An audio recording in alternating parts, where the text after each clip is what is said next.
8 de la mañana con 43 minutos. En diciembre sacamos un trabajo muy importante de la xenofobia contra los chinos en Sonora, que pues por la vorágine informativa que teníamos, por la pandemia que se estaba viviendo, era el primer diciembre COVID. Yo de hecho no recuerdo si estaba, creo que no estuvo en el programa, creo que fue cuando estuviste tú, Priscila, aquí. Y hoy lo vinculamos con la historia de los Uehara Kitazawa, migrantes japoneses en Sonora del exilio en la Segunda Guerra Mundial, a las neverías La Ideal y La Moderna en Hermosillo y Ciudad Obregón, un trabajo de Priscila Cárdenas por eso yo creo que es un trabajo muy pero muy unido a lo que hicimos en diciembre. Priscila, bienvenida, ¿cómo estás? ¿Qué nos presentas? Bueno, Hola Luis, mucho gusto. Qué bueno hola, estar aquí. ¿Sabes qué hacía? Más de un año que no compartíamos espacio ¿en serio aquí. tanto? Ajá, es decir, porque muchas veces cuando yo estoy, tú no estás, Ajá, pero así de sentarnos en la misma mesa pues, teníamos. pero sí por Ajá, pero teléfono. por teléfono, Lo pero que pasa sí es que te hemos entrevistado mucho por presencialmente. teléfono. Sí, sí, por Bueno, eso. tú no habías venido entonces. Sí, por el tema este De la de pandemia. la pandemia, Sí, pero qué sí, gusto porque volver a estar aquí, y como siempre muy feliz de presentar aquí cosas, de compartir espacio, y el tema que traigo hoy me parece súper interesante. ¿Por qué? Porque se nos olvida muchas veces que somos producto de una migración, que las sociedades somos producto de la migración y que en Sonora existen migrantes de todos lados. Es decir, así que tú digas a alguien que es 100% sonorense porque nació aquí, claro que los hay, pero si nos vamos al pasado, las raíces pues provienen de diferentes partes de la República, las raíces europeas, claro que hay en tantos apellidos que podemos ver, y parte importante de la migración en Sonora fue la migración asiática. Y hoy presento la historia de la familia Uehara Kitazawa. Y es que fíjate nada más, tengo un compañero corredor que se de los llama, Carlos Kitazawa, por ejemplo, ¿no? Descendientes, sí. yo tengo un compañero que se llama Osamu Uehara, que es compañero corredor. Entonces yo vi que él en sus redes sociales comenzó a compartir muchísimas fotografías antiguas, videos incluso, videos y muchísima información de cómo fue que llegaron sus abuelos a Sonora y prácticamente pues llegaron sin saber hablar una pizca de español y aquí se quedaron y pusieron grandes negocios como fueron las neverías La Ideal, que estaba ubicada la calle Rosales, ahí por donde se encontraba el Vips. El Hotel San Alberto por ahí estaba y tuvieron varios negocios, ¿no? Entonces lo entrevisté para conocer, pues bueno, cuáles eran los orígenes y sobre todo qué fue lo que les tocó a vivir a los japoneses en Sonora como parte de esta migración. Y bueno, en la entrevista Osamu nos comenta que su abuelo llegó a Sonora en 1924 huyendo de los conflictos bélicos en Japón, que se tuvo que cambiar el nombre por Ángel y que consiguió trabajo de vaquero en Hermosillo. Eh, Sin saberlo, él estaba siendo parte de la primera oleada de migración japonesa en Sonora, que fue precisamente entre 1907 y 1924. Entonces, a su llegada, Ángel Guajara comenzó trabajando en un rancho, posteriormente fue falluquero, fue vendedor, pudo poner su propio negocio, una nevería, y también vivió aspectos muy duros, como por ejemplo, que yo no sabía, me enteré de este evento gracias a esta entrevista, que todos los japoneses durante la Segunda Guerra Mundial los mandaron a unos campos de concentración en Tlalpan, en el Estado de México, a los japoneses que vivían en Sonora, como los que vivían en otros estados de la República, por el tema de la Segunda Guerra Mundial. Y bueno, según Osamu, él comenzó a recopilar esta información como una herencia de su padre. Su padre falleció hace 4 años, pero le heredó cajas y cajas y cajas con videos, con fotos. Entonces él dice, es importante mantener viva la historia de los japoneses en Sonora, de recuperar esta información y volverla digital. Vamos a escuchar lo que dijo. Pues bien, mira, básicamente esta colección es una herencia que me dejó mi padre, que ya falleció.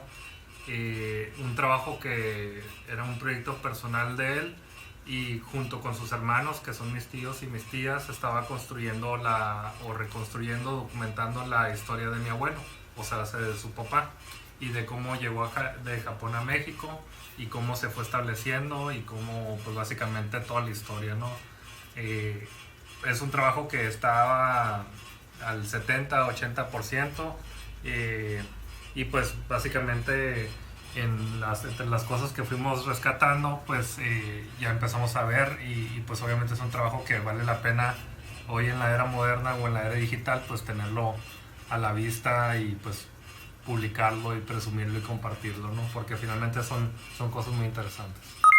Fíjate, Luis, él comenta que sus abuelos vivían en una casa ubicada entre las calles Cerdán y Garmendia en Hermosillo, donde tenían la pagoda, que era una nevería y lonchería que se ubica donde está hoy el Hotel San Alberto. De ahí se mudaron a otra nevería llamada La Ideal. Sin embargo, de principios de la década de 1940, Osama me comenta que no hay imágenes, que hay un hueco en la historia familiar, y es que esto se debe a que en la Segunda Guerra Mundial el gobierno mexicano emitió un mandato para que todos los japoneses que vivían en México, incluyendo obvio los de Sonora, se concentraran en el centro del país. En Sonora el gobernador Anselmo Macías acató la orden, mandó a los japoneses y allí estuvieron varios años en campos donde tenían escuelas, mira qué padre ese video, es la Unison. Wow.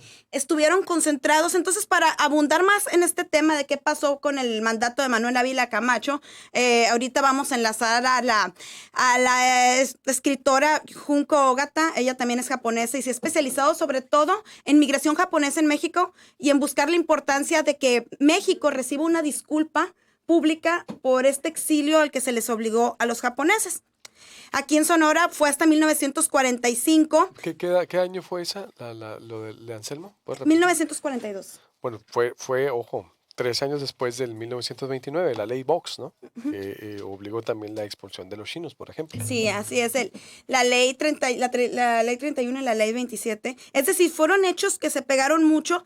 Y fíjate, Luis, buscando entre historiadores aquí en Sonora, le pregunté también incluso a Ignacio Lagarde si él conocía algún académico especializado en esta migración, y me dice que no, que es muy difícil, que casi todos se han profundizado en el tema de qué pasó con los chinos. Sin embargo, este hecho de lo que vivieron los japoneses, pues es algo poco estudiado aquí en Sonora.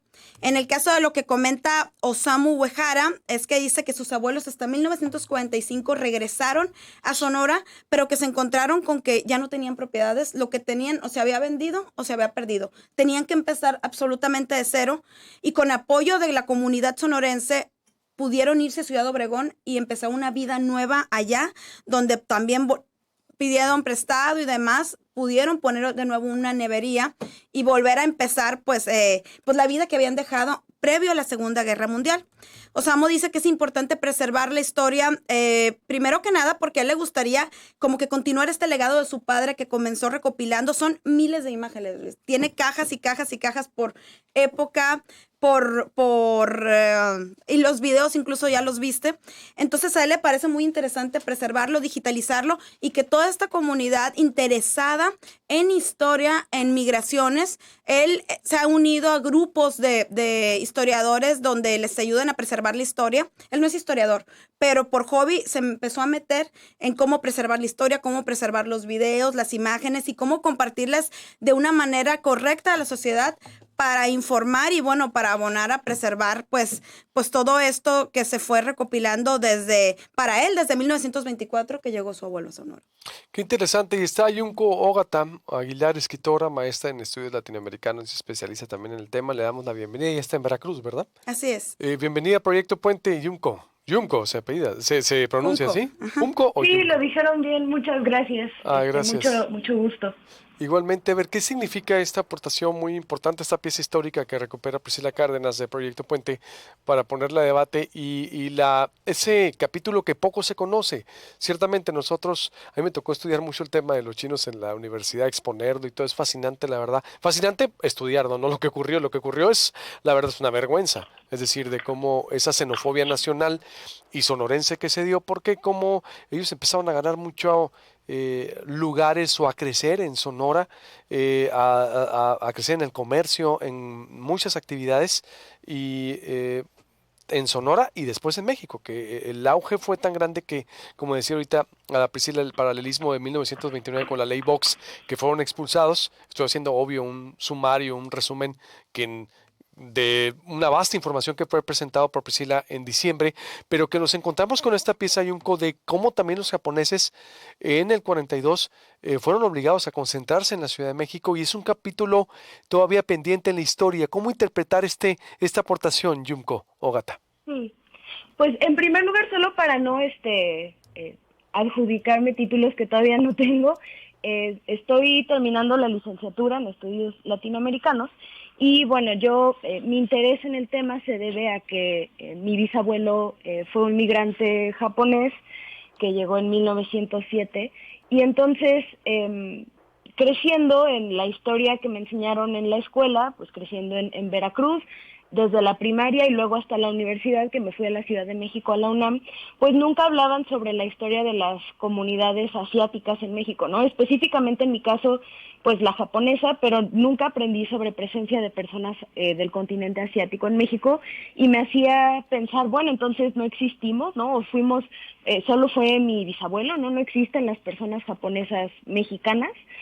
Y no, una vez que realmente pude acceder a los archivos y a la información en la universidad, me di cuenta que pues existe una comunidad muy diversa de personas de origen asiático y que pues como bien mencionaban hace un momento, hemos vivido una multiplicidad de violencias racistas y xenofóbicas que ni siquiera son reconocidas en la historia oficial, ¿no? No se enseña en la escuela. En el caso de ustedes me parece muy, muy interesante que en Sonora les hayan enseñado sobre la comunidad china, pero acá en Veracruz pues no realmente, y en la Ciudad de México tampoco, ¿no? En mi experiencia. Entonces creo que es importante volver a, Disculpa que te interrumpa, no son un objeto de estudio, es que puedo citar al maestro Abelardo Domínguez, que es ahorita el coordinador de la carrera, es el que enseñaba Historia Regional de Sonora 1 y 2, que la llevamos, fue en el 2001, fue en el tercer y cuarto semestre, digo, me acuerdo porque nos ponía a leer mucho, pero fueron 2 semestres que estudiamos intensamente Historia Regional de Sonora y fue es un capítulo crudo, que la verdad, y que a mí me da mucho gusto que lo rescató Priscila, yo lo entiendo porque lo estudié profundamente, era denso el maestro, sí, él tenía una técnica, pero aprendimos mucho. Pero ¿cómo en la Ciudad de México que dices, no, no, tú como escritora y que estás estudiando esto, ¿no se enseña ya esto? Es decir, ni lo de los japoneses ni lo de los chinos. pues en mi experiencia, ¿no? Y en la experiencia de las personas que yo conozco, digamos, al menos que se estudie específicamente historia asiática, digamos, ¿no? Una clase así de historia asiática, pues nos enseña, por ejemplo, como parte del currículo de la licenciatura en estudios latinoamericanos de la UNAM, ¿no? Que es la única licenciatura en estudios latinoamericanos de México, no se enseña historia, digamos, americana de origen asiático. Ah, pues qué bueno que lo estamos poniendo a debate. ¿Qué significaría esto entonces, Yumko? Es decir, ¿qué dices tú? Hay una xenofobia, hay un racismo. ¿Qué tendríamos por dónde empezar para acomodar esas piezas históricas y ponerlas a debate? Pues en primer lugar, la parte simbólica de que sea una historia negada, no reconocida, pues me parecería importante, al igual que como se hizo hace poco tiempo con la comunidad de origen chino, pues que también se hiciera una iniciativa de disculpa hacia las comunidades mexicanas de origen japonés. Hace ya 3, 4 años estuve dando vueltas en el Senado, tratando de impulsar la iniciativa, pero pues realmente no tuvo repercusión, ¿no? No les interesó. Y más adelante me parecería importante que se incorporara pues a lo que se enseña en la educación pública, ¿no? Básica, como parte de las violencias racistas que ha ejercido el Estado mexicano. ¿Tienes claro cuántas son las familias aquí, por ejemplo, japonesas en el país? Las descendencias o la comunidad agrupada. ¿Hay algún dato duro que nos dé un norte? Pues la cuestión ahí también es compleja, porque desde la Segunda Guerra Mundial no existían digamos, censos exactos, porque muchas personas eligieron no nombrarse como japonesas para evitar vivir estas violencias, y pues tampoco el censo, por ejemplo, del INEGI pregunta si una persona es de origen asiático, ¿no? Y el único dato que tengo es de la Embajada de Japón en México, que estima que aproximadamente 20,000 personas en México son descendientes de japoneses, pero de nuevo no es un número exacto y tampoco reciente. Oye, Junco, porque si en esas fechas sí acogimos, por ejemplo, a los italianos, pues aquí en Sonora, por ejemplo, vinieron, ¿no? los Baranzini, los Iscomani a poblar la costa de Hermosillo. En México los españoles fueron refugiados también, por ejemplo, en Morelos, es decir, por lo que está viendo el franquismo, o por ejemplo, ese éxodo que se dio se internaron en México, una comunidad de españoles, los italianos por lo que vivían por Mussolini también, las dictaduras que vivían en ese momento Europa, comunidad alemana, no se diga así, es decir, siempre hemos sido buenos vecinos, pero entonces en específico con los asiáticos no fuimos así, Junko. Pues en general con las poblaciones que no son blancas, ¿no? Todas las poblaciones negras de México, porque yo soy una mujer negra y asiática, pues también siempre han vivido violencias, ¿no? De acuerdo con las políticas migratorias de Estados Unidos a principios del siglo XX, México también adoptó medidas restrictivas de migración para con la población asiática, ¿no? Principalmente personas chinas y japonesas, pero también hubo migración coreana a la península de Yucatán y pues tampoco creo que se enseñe allá. Entonces creo que es importante puntualizar que sí, México ha recibido migraciones y poblaciones de fuera, pero siempre ha sido amigable con las poblaciones blancas, no tanto así con las negras y asiáticas. Interesante. Entonces tu propuesta es esa, el Estado mexicano debe una disculpa a la comunidad japonesa. Sí, me parece que no debe de ser la última meta, porque si no, pues se queda nada más en lo simbólico, pero creo que es un primer paso importante para, en cuanto a las reparaciones y tratar de hacer una especie de reconciliación con la memoria y la memoria histórica de estas comunidades. ¿Qué fue lo que ocurrió a grandes rasgos con ellos? Si nos puedes recordar, si nos decíamos aquí, pero ¿qué fue lo que vivieron esa comunidad?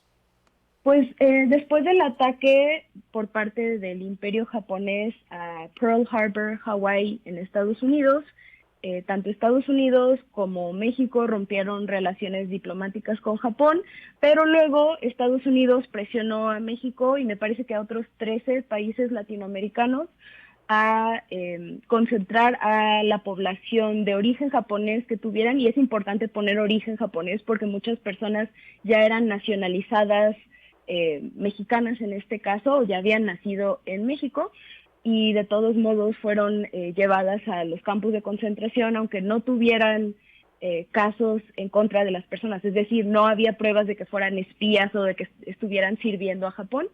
Les quitaron propiedades, dinero, en el camino, quienes venían de más lejos, por ejemplo, de allá de Sonora y de los estados del norte, pues tuvieron que pagar sobornos a los agentes del gobierno, y pues en general fueron una población empobrecida en un espacio muy corto de tiempo y además criminalizada por motivos racistas, porque si bien se le hizo todo esto a la comunidad japonesa, esto no sucedió con la comunidad italiana o alemana o belga.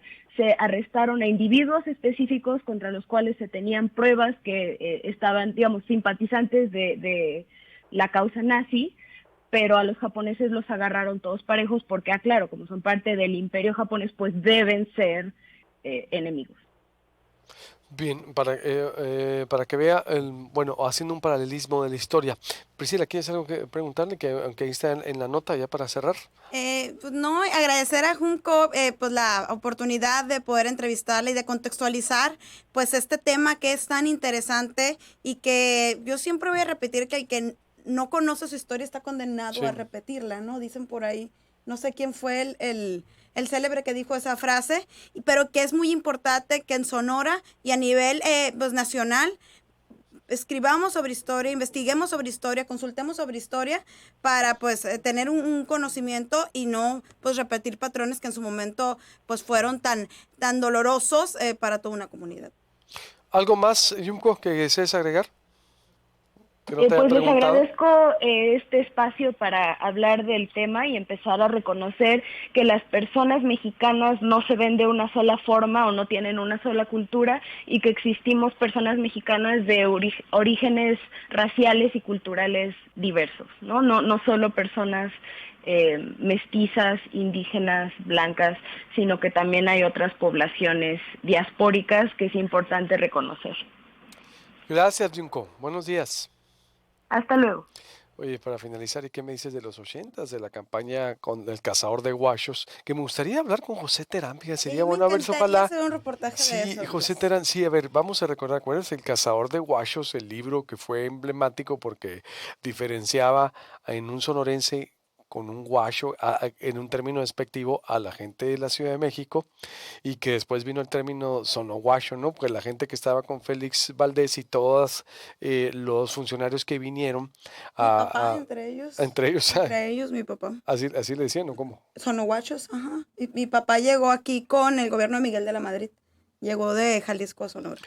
¿Verdad? Fue todo eso para que veas tú un Y testimonio. les decían, Luis, cuiden cómo hablen, cuiden cómo hablen. Yo por eso nací en Nogales, pero les decían a mis papás, cuiden, cambien cómo hablan, porque pues aquí, pues, sí. Por ese rechazo que hubo, pero que es primativo mucho, mira, no hay que también satanizarnos como el Estado de Sonora, porque es un problema, yo creo, de identidad nacional. Es decir, y el mismo Crespo, parafraseando, es decir, el mismo, tenemos un problema de identidad en el momento que fuimos conquistados y que vinieron a hacer significó una ruptura. Las misiones, hay que agradecerlo, porque las misiones nos dieron vida al Estado, a lo que somos ahorita, ¿no? Y el mestizaje vino, yo creo que no hemos sabido tratar todavía como país este tema y qué bueno que lo estemos haciendo, porque lo que dices es hace falta una reconciliación, porque ya ves también en la campaña lo que se vivió, los de aquí, los de afuera, los de Polanco, los de Iztapalapa, es decir, hubo un clasismo en la Como una campaña. predisposición a creer que cualquier cosa que sea de fuera, hay que darle desconfianza, ¿no? Era un clasismo de lo que todavía se intentó revivir lo de los 80s, que hubo, si no llegó más álgido el tema, porque pues estuvo muy claro la ventaja del triunfo de Alfonso Brazo, pero sí se vivió un tinte de decir clasista, no, porque tú te fuiste, ya no eres de aquí, cuando como tú dices exacto, los que hicieron la revolución en Sonora, a ver, muchos de Jalisco, de Nayarit, es decir, cómo está el mundo ahorita conectado, se vivió en su momento, pero yo creo que sí es un tema pendiente para que no se vuelva tal vez a repetir, porque en los 80s se vivió un choque cultural fuerte, Priscila. ¿Ibas a Hay decir algo? hay publicidad en la hemeroteca de una joyería que se llamaba, híjole, te debo el nombre, pero el eslogan de esta publicidad era, porque a los guachos no nos quieren, joyería, no recuerdo el nombre, se va de Sonora todo el 50%. Y eso salió publicado en los periódicos de Sonora. O sea, reconociéndose. Oye, pues vamos a hacer algo Sí, de a mí eso. me encantaría retomar este tema.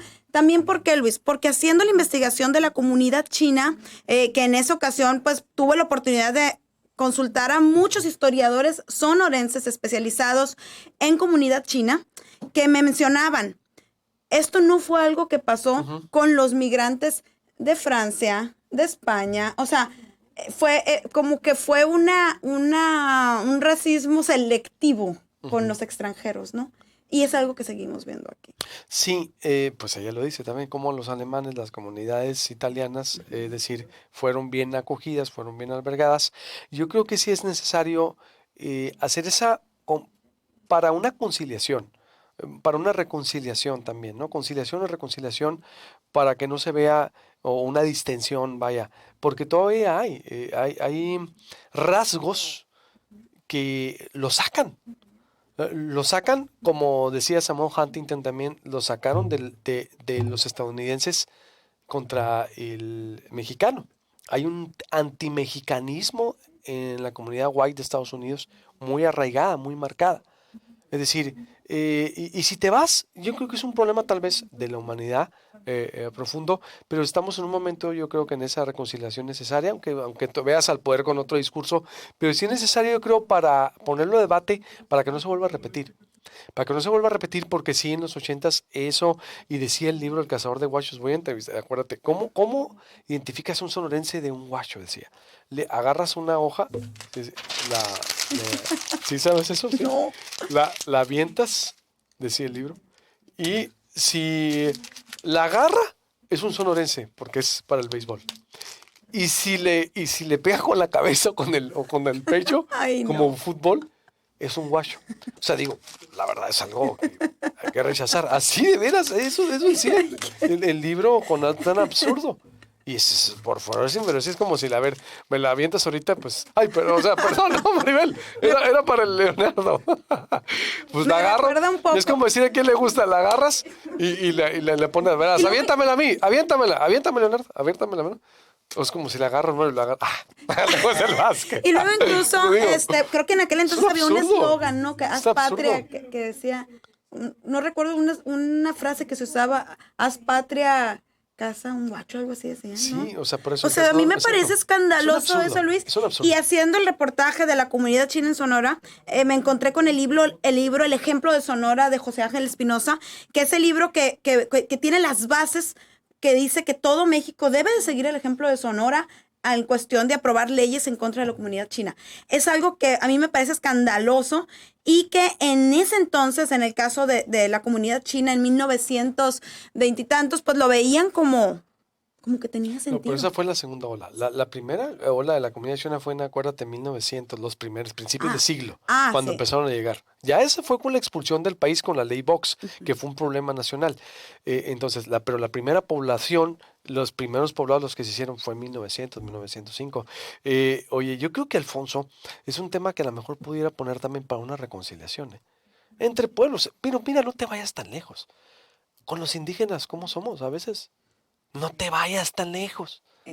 A ver, con los indígenas, ¿cómo somos? Con nuestros hermanos de la Ciudad de México, los chilangos. O sea, los términos despectivos, a ver, en serio, se tienen que ir acabando. Yo pienso que estos términos despectivos vienen desde la normalización que se da en las familias. Sí. ¡Indio! Cállate, indio. No seas indio. Oye, ¿qué es eso? O pareces indio bajado a tamboras. O sea, lo estoy diciendo, no, lo estoy diciendo como algo que no debe ocurrir, que quede muy claro. Que creo que es momento de reconciliación. Yo creo que si Alfonso agarrara también este tema de una reconciliación, de que todos somos, a ver, tú eres de donde creces y de donde estás y donde... Como decía Chabela tierra... Vargas, ¿no? Yo nací en Nicaragua, pero soy mexicana porque me da mi... Por eso, yo creo que es un tema de reconciliación de que somos mexicanos. Punto. Somos ciudadanos, somos humanos, somos seres humanos. Y al ser seres humanos somos... Y es un tema también profundo de familia. Porque dices, estudia para que seas alguien en la vida. A ver, no es cierto, yo ya soy alguien desde el momento de que nazco.